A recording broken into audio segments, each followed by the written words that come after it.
ඇස් විහිදෙන ජීවිතේ.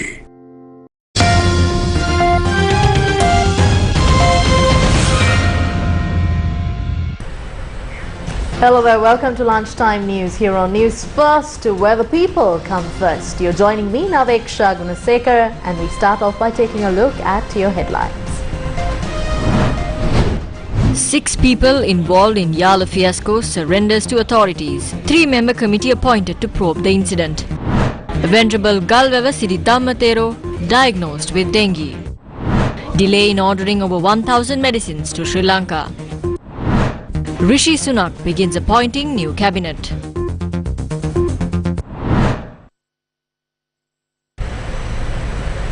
In your top story, the overseas travel ban imposed on former Central Bank Governor Ajit Niwad Cabral was extended to the 24th of November by Colombo Additional Magistrates Harshana Kakunawala on Wednesday. The case against Cabral was taken up based on a private plaint filed by Kirti Thennakoon.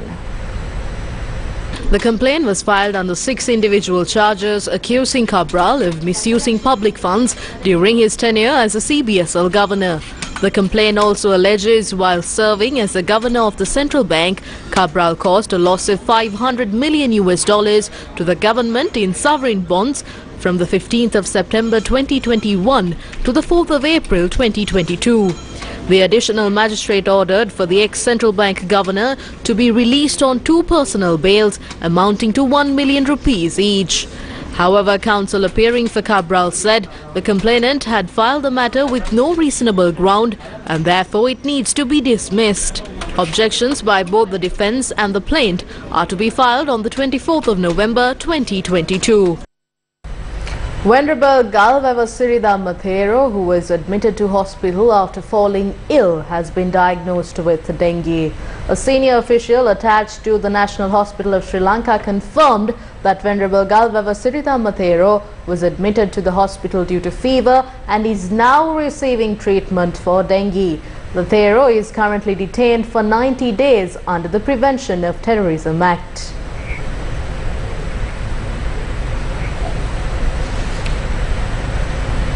Six people who were involved in reckless driving inside the Yala National Park over the weekend and flouting the park rules have been surrendered to the wildlife officers. The group was produced to the Tissa Maharama Magistrate Court on Wednesday along with 7 vehicles. In the meantime, a 3-member committee was appointed to conduct further investigations on the wildlife officials who have been temporarily suspended for failing to prevent the incident from taking place.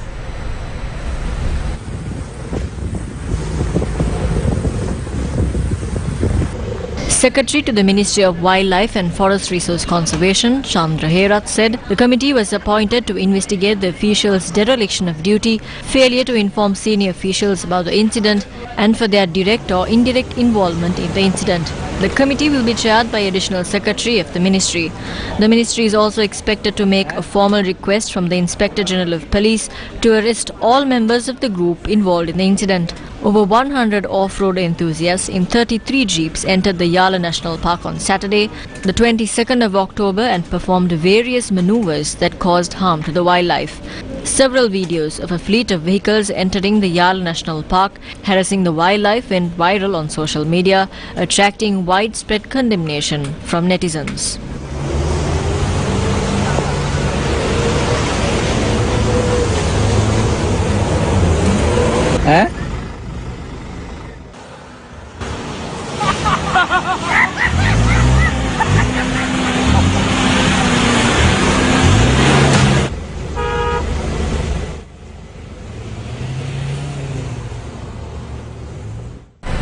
The Ministry of Health says it has not been able to import medicine ordered under the Indian line of credit despite placing the order. A senior official in the Ministry of Health said that over 1,000 types of medicines worth over $50 million were planned to bring to the country. Many health associations, including the Government Medical Officers Association, have pointed out that there is a serious risk of health system collapsing due to the acute shortage of medicine.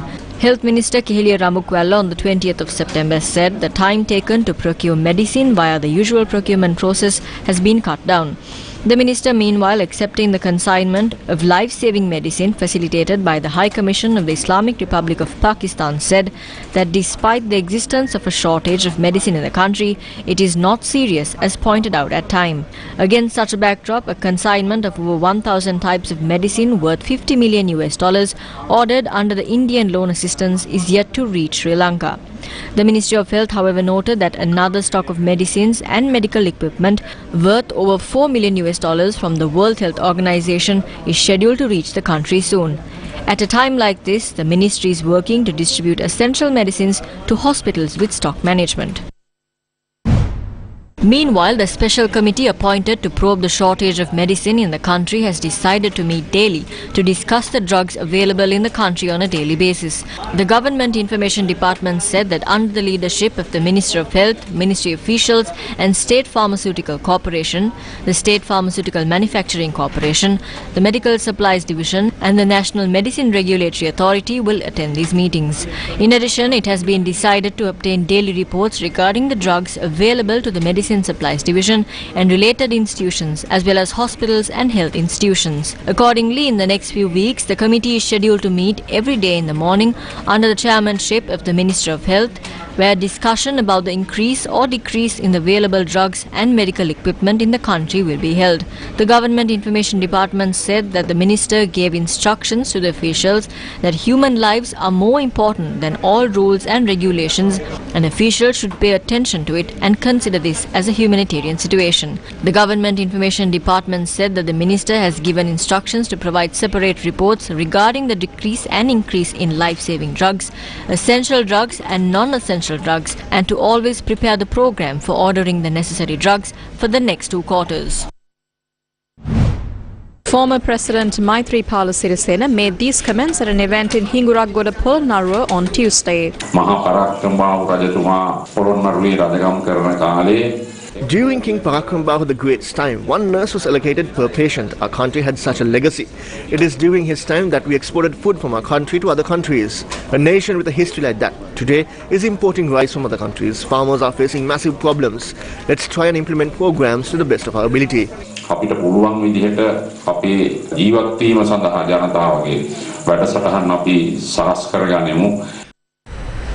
Journalists raised questions about the medicine shortage in Sri Lanka at the cabinet press briefing on Wednesday.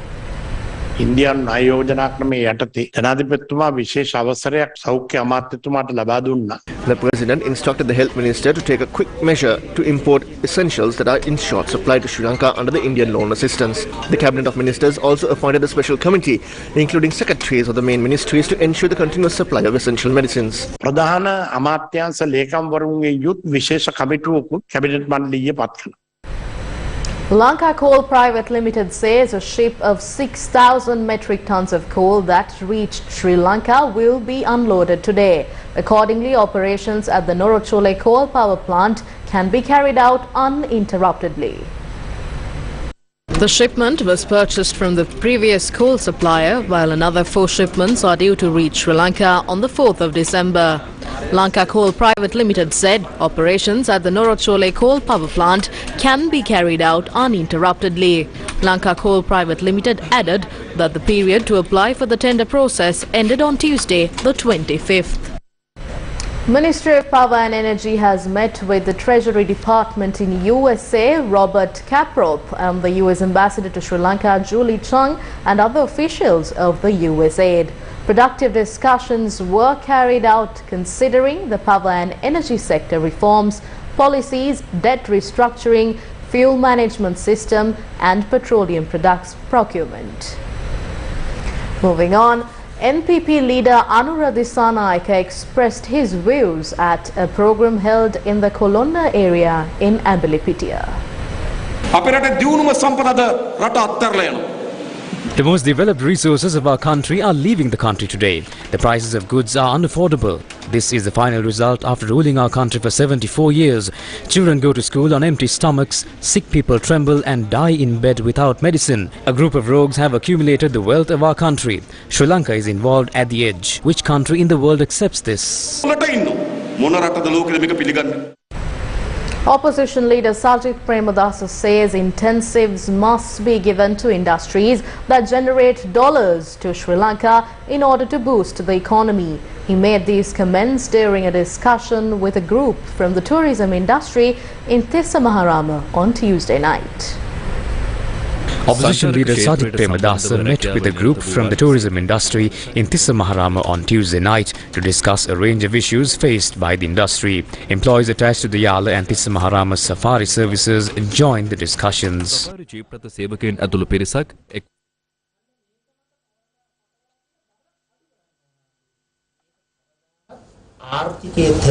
We can't resolve these issues by putting pressure on the economy. A program to boost the economy is mandatory. I propose to provide incentives to industries that generate dollars into the country. Don't tax such industries. Don't tax firms in the field of information technology. Don't tax the tourism industry. On the one hand, they complain about not having enough dollars. For industries that generate dollars, we must provide incentives. We must motivate them. The government industry too. We must extend our maximum support. In the meantime, increase the taxes charged on the elite community to compensate for the tax concessions. Remember, these rich people became richer over the past few months because of the tax concessions. Is it a bad idea to take action against these people who looted the people's money and then charge taxes on the people?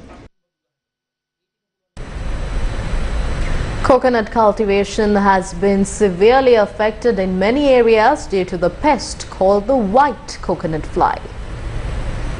The white fly disease, which was reported for the first time from Kegol district in 2019, is currently widespread in several districts. The Assistant Director of the Coconut Research Institute, Dr. Nayani Arachi, stated that the white fly has severely affected coconut cultivation in Kalutara, Gampaha and Colombo districts. In addition to this, she stated that the coconut white fly has spread in Kurunegala, Kandy, Galle, Matara, Ratnapura, Putlam and Hambantota districts. The Coconut Research Institute says that a large number of coconut trees and king coconut trees have been attacked by the coconut whitefly. Due to this disease, the green color of the plant leaves decreases and the tissue becomes yellow, resulting in a decrease in productivity. Soapy water, insecticides or coir oil can be used to control whiteflies. The Coconut Research Institute informs coconut cultivators that if there is any suspicion of whitefly disease, they should immediately inform the coconut development officer in the area. Rubber planters of the Kegol district have been severely affected due to the drop in the price of rubber. Rubber planters in Kegol point out that the price of a kilo of rubber sheets, which was previously sold at a price of 700 rupees, has now dropped to 400 rupees. Finding workers to cut latex has also now become a problem. The Kegol district rubber planters also handed over a letter to the Kegol district secretary today, asking them to pay attention to these problems. To understand the real situation in Sri Lanka, one must definitely visit the rural villages spread across the country. On day 22 of the Gammadha Door-to-Door initiative, our teams came across many instances that show the reality on the ground. The Gammadha Door-to-Door initiative is a joint effort with the University of Peradeniya that aims to scientifically analyze the issues faced by the people and propose solutions. The sixth phase of the Gammadha Door-to-Door initiative is continuing across the Norelia, Colombo and Gampaha districts. The team in the Norelia district visited houses in the PWD estate in Bambarakale this morning. The people in this village lack even the basic necessities to live. Most of these houses don't even have sanitary facilities. The rising cost of living in Sri Lanka has also taken a toll on these daily wage earners. The wage they earn is insufficient to make ends meet. The team in the Colombo district visited houses in the Logan estate in Avisavilla. They have also been severely affected by the economic crisis in Sri Lanka. Logan estate is home to about 86 families. The source of water for all of them is just one well in the area. The area residents point out that the water is, however, unfit for consumption. The Gammadha Door-to-Door team in the Gampaha district visited the Athauda Kanda village in the Athana Galla Divisional Secretariat. This is the road leading to the cemetery in the village. Despite several requests made to renovate the road, the authorities are yet to take any action.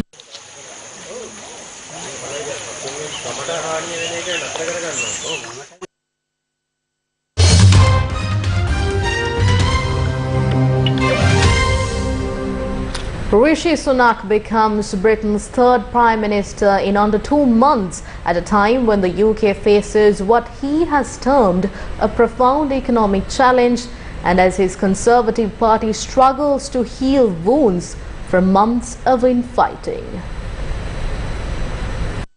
Rishi Sunak has appointed his team of top ministers on his first day as the UK's Prime Minister. Rishi Sunak has kept a number of ministers in the same posts they were in before, including Chancellor, that is the Finance Minister Jeremy Hunt, Foreign Secretary James Cleverly and Defence Secretary Ben Wallace. In a key speech outside Number 10, he said he wanted to bring the country and party together, promising economic stability and confidence.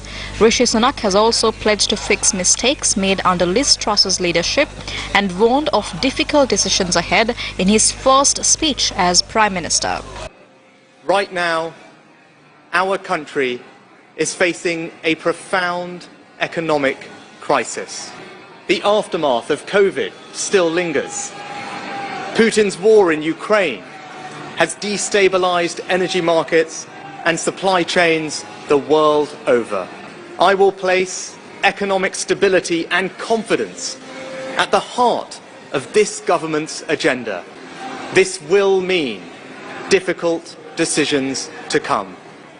The government I lead will not leave the next generation, your children and grandchildren, with a debt to settle that we were too weak to pay ourselves. I will unite our country, not with words, but with action. This government will have integrity, professionalism, and accountability at every level. Trust is earned, and I will earn yours. I know the high office I have accepted, and I hope to live up to its demands. Rishi Sunak becomes Britain's third Prime Minister in 7 weeks, the youngest in 2 centuries.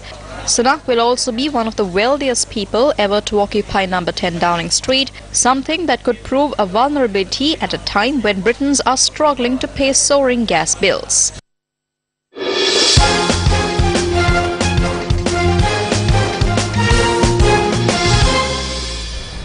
An 82-run partnership between Andy Balbirnie and Lorcan Tucker has helped Ireland post a decent total in their ICC Men's T20 World Cup clash against England in Melbourne on Wednesday.